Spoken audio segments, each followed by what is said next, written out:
4 ആഴ്ച കൊണ്ട് kilo ton കണക്കിന് ബോംബുകൾ ഇട്ട രാജ്യത്തെ നിർവീര്യമാക്കുക എന്നുള്ളതാണ് ലക്ഷ്യം. അത് മാത്രമേ ഉള്ളൂ. പശ്ചിമേഷ്യയിൽ ആകെ അശാന്തി ഉണ്ടാക്കുകയും ഇറാൻ്റെ മിസൈലുകൾ അങ്ങോട്ട് പ്രവഹിക്കുകയും ചെയ്യുമെന്ന് പറയുമ്പോൾ അതിൻ്റെ കൂടെ ചില കഥകൾ കൂടി കേൾക്കുന്നുണ്ട്. എണ്ണപ്പാടങ്ങൾക്ക് തീ കൊടുക്കുന്നതിലും ഗ്യാസ് കമ്പനികൾക്ക് നടക്കുന്ന സ്ഫോടനങ്ങൾക്കും പിന്നിൽ മൊസാദിൻ്റെ ഏജൻറ്റുകളാണെന്ന് പറഞ്ഞ കഥകളും ഇപ്പോൾ നമ്മൾ ഈ കഴിഞ്ഞ 2 ദിവസമായിട്ട് കേട്ടു തുടങ്ങിയിട്ടുണ്ട്. അപ്പോൾ ഇത് ഒരു ഓർക്കസ്ട്രേറ്റഡ് പ്ലാൻ്റെ ഭാഗമായി നിൽക്കുകയും JC രാജ്യങ്ങൾക്കൊന്നും ഒന്നും ചെയ്യാൻ പറ്റാതെ ഇതിന് മുഴുവൻ കൂടെ നിൽക്കുന്ന ഒരു അവസ്ഥയിലേക്ക് അവർ മാറി നിൽക്കുകയുമാണ്. ഈ ഖമനയുടെ മരണത്തെ അപലപിക്കാത്ത രാജ്യങ്ങളുണ്ട്. ഈ GCCക്കകത്ത് UAE മുതലുള്ള രാജ്യങ്ങളുണ്ട്. അപ്പോൾ ചുരുക്കത്തിൽ ഇത് വേറെന്തോ ഒരു ഗ്രാൻഡ് പ്ലാനാണ്. ആ ഗ്രാൻഡ് പ്ലാനിൻ്റെ ഭാഗമായി നിന്ന് ബാക്കി എല്ലാവരും കൂടെ വന്ന് കളിക്കാൻ വിധിക്കപ്പെടുകയാണ്.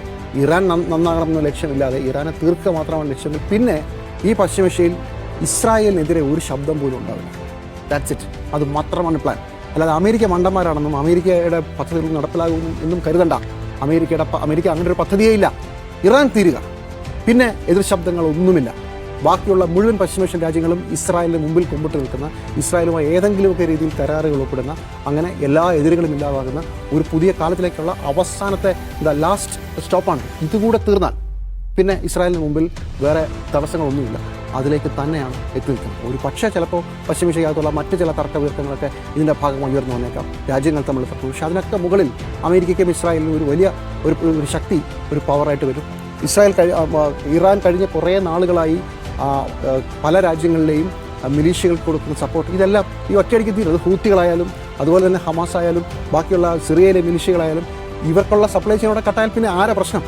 ഈ മേഖലയിൽ പിന്നെ പ്രശ്നം ഉണ്ടാക്കാൻ ആരുമില്ല. അതാണ് പ്ലാൻ. ആ പ്ലാൻ ഒരു 4 ആഴ്ച കൊണ്ട് ഞങ്ങൾ തീർക്കുമെന്ന് പറഞ്ഞാൽ അത് തന്നെയായിരുന്നു ആദ്യമേ ഉദ്ദേശിച്ചതെന്ന് മനസ്സിലാക്കണം.